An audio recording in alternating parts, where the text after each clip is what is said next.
नमस्कार दोस्तों। तो स्वागत करता हूं आपका फिर से मेरे चैनल में। आज हम बात करने वाले हैं कुंडली में बनने वाले एक दुर्योग की, जिसे कहते हैं गुरु चांडाल दोष, यानी कि गुरु और राहु की युति। देखिए, काफ़ी सारे वीडियोस आपने देखे होंगे, आर्टिकल्स पढ़े होंगे, बहुत सारे एस्ट्रोलॉजरों से आपने सुना होगा। काफ़ी डराते हैं वो इस योग के बारे में। तो चलिए हम इस पर प्रकाश डालते हैं, आसान शब्दों में से समझने की कोशिश करते हैं कि क्या इसके फ़ायदे हैं, क्या नुकसान है, कैसे काम करता है, क्या आप उम्मीद कर सकते हैं। चलिए शुरू करते हैं। उदाहरण के तौर पे यहाँ पे हम एक मीन लगन की कुंडली को लेते हैं। आप देख सकते हैं कि ये 12 नंबर है लगन में, और राहु और बृहस्पति साथ में है, यानी कि राहु और बृहस्पति की युति है। तो ये गुरु चांडाल दोष का निर्माण होता है। यहाँ केतु भी होता तो यही होता, क्योंकि राहु या केतु के साथ बृहस्पति हो तो इस योग का निर्माण होता है। अभी चूँकि फर्स्ट हाउस में है, तो किस हाउस में क्या रिजल्ट देगा इस पर हम बाद में चर्चा करेंगे। इस वीडियो में हम बस इसके युति के ही चर्चा करेंगे। अब यहाँ पे हमको देखने की चीज़ ये है कि ये राहु गुरु की युति है या गुरु राहु की। समझने के लिए हमें देखना है कि दोनों में पावरफुल कौन है। पावरफुल से मतलब है कि डिग्री किसकी जाता है, कौन सा ग्रह जो है फेवरेबल राशि में बैठा है कि नहीं, स्थान कौन सा शुभ है उसके लिए। तो अब देखिए, आप हम सब जानते हैं अगर राहु 3, 6, 11 में हो तो काफ़ी शुभ होता है कि नहीं।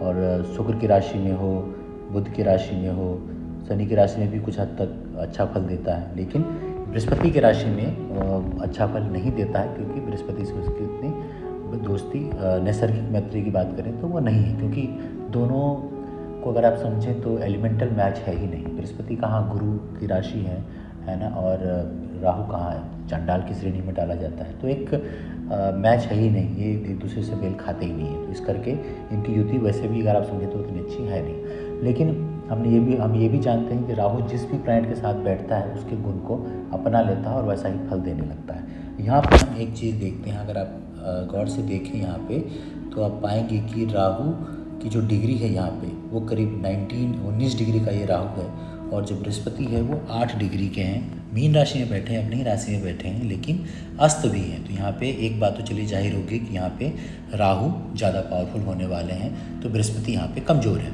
एक चीज़ और समझने की कोशिश करते हैं, चूँकि बृहस्पति मीन राशि में है, कि जल तत्व की राशि है, दो स्वभाव की राशि है। इसको आप कह सकते हैं डुअल साइन आप कह सकते हैं, है ना। और जल तत्व की होने की वजह से इमोशंस की मात्रा अधिक है।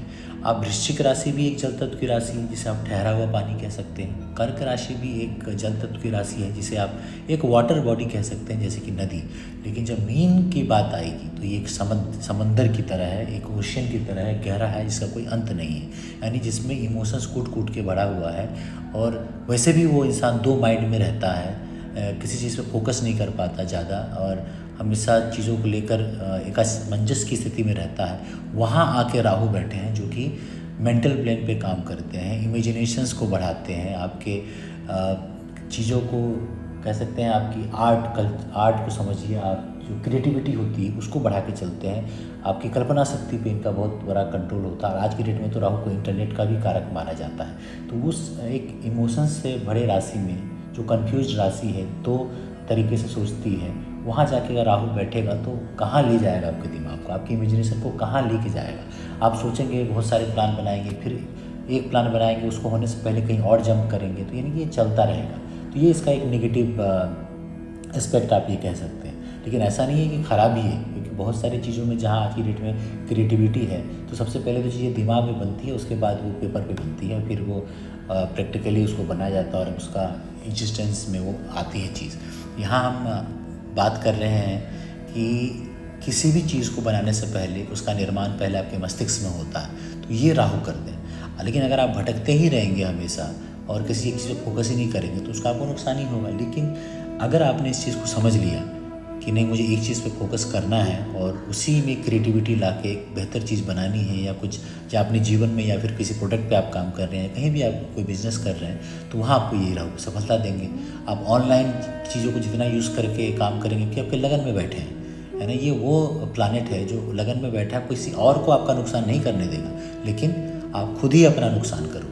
ये काम यहाँ पे राहु गुरु मिलके करेंगे, क्योंकि एक खींचतान की स्थिति बनी रहेगी। आप खुद ही नहीं समझ पाएंगे आपकी पर्सनैलिटी क्या है। कई बार आप लोग जो आपको बाहर से समझेंगे, वो अंदर से आप वो होंगे ही नहीं। कई बार आप जब लोग आपसे मिलेंगे, जो आपके व्यवहार से जो आपके बारे में आइडिया बनाएंगे, हो सकता है कि आपका व्यवहार कुछ दिन बाद कुछ और हो, आप बिल्कुल आइडिया बदल जाए। तो कहने का मतलब है कि आपको खुद ही नहीं पता होगा कि पर्सनैलिटी एक्चुअली में है क्या। लोग आपकी पर्सनैलिटी को समझ ही नहीं पाएंगे, इस करके ये नुकसान है। आप बहुत अच्छे इंसान होंगे, लेकिन कई बार कुछ चीज़ें आप ऐसा करेंगे जिससे आपको हमेशा नुकसान होगा और लोग आपको समझने में फेल हो जाएंगे।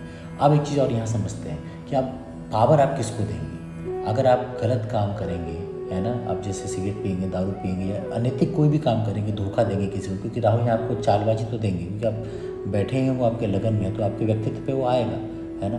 तो आप जाहिर सी बात है सातिर दिमाग के होंगे, लेकिन वो सातिरता आप अगर अपने भलाई के लिए, किसी और की भलाई के लिए यूज़ करते हैं तब तो यहाँ पे कोई दिक्कत नहीं। लेकिन अगर आपने किसी के साथ धोखाधड़ी करी, किसी का नुकसान करा, तो ऑब्वियसली राहु के एलिमेंट को आप पावर देंगे और बृहस्पति आपका साथ छोड़ देंगे, क्योंकि बृहस्पति एक गुरुत्व है, गुरु की तत्व की राशि है। लेकिन अगर आप अच्छे कर्म करते हैं, लोगों की मदद करते हैं, किसी का नुकसान नहीं करते, धर्म कर्म में विश्वास रखते हैं, किसी को धोखा नहीं देते, अपने से बड़ों का सम्मान करते हैं, क्योंकि गुरु है ना, तो गुरु के तक जितने भी हैं, गुरु के समान जो भी उनका सम्मान करते हैं, तो क्या होगा, गुरु पावरफुल होते चले जाएंगे और राहु अपने आप शांत रहेंगे, क्योंकि आपने गुरु के एलिमेंट को पावर दिया है। और आप साथ ही साथ आप रेमेडीज़ कर सकते हैं राहु का। तो आगे आप देखिए मैंने रेमेडीज़ भी दिए हैं, जिसमें सबसे महत्वपूर्ण है विष्णु सहस्त्रनाम का। आपको सुनिए उसको डेली, तो बृहस्पति को काफ़ी पावर मिलेगा। और जो राहु के लॉर्ड हैं काल भैरव, उनकी अगर आप पूजा करते हैं, उनको काल भैरव स्तोत्र सुनते हैं और जाप करते हैं, तो राहु आपके शांत रहेंगे।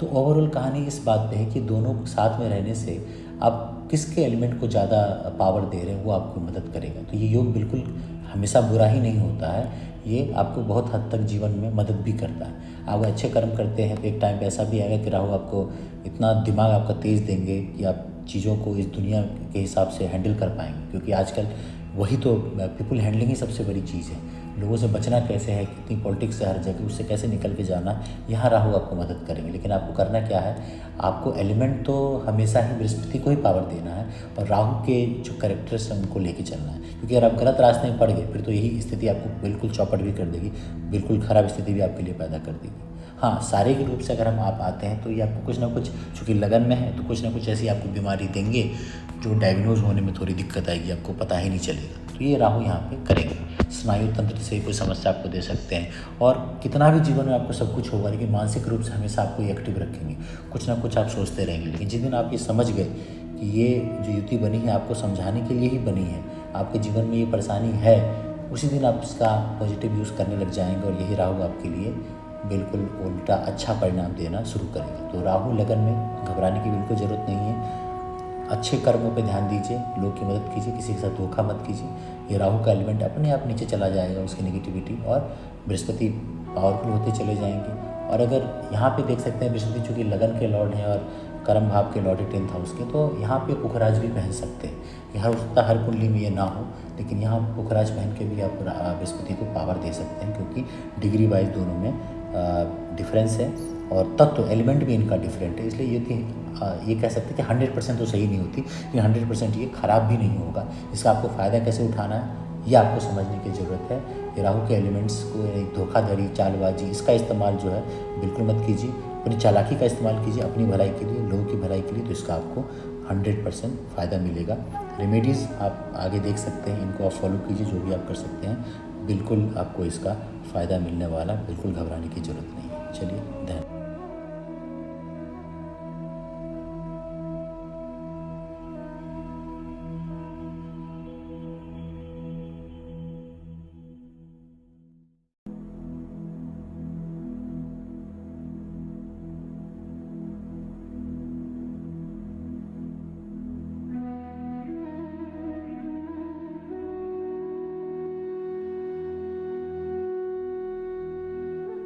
उम्मीद करता हूँ आप सब लोग को मेरा ये वीडियो पसंद आया होगा। अगर आपको लगता है जानकारी सही है तो इसे लाइक कीजिए, चैनल को सब्सक्राइब कीजिए, और जो लोग इंटरेस्ट रखते हैं एस्ट्रोलॉजी में उनको शेयर कीजिए। बहुत बहुत धन्यवाद। मिलते हैं अगले वीडियो में।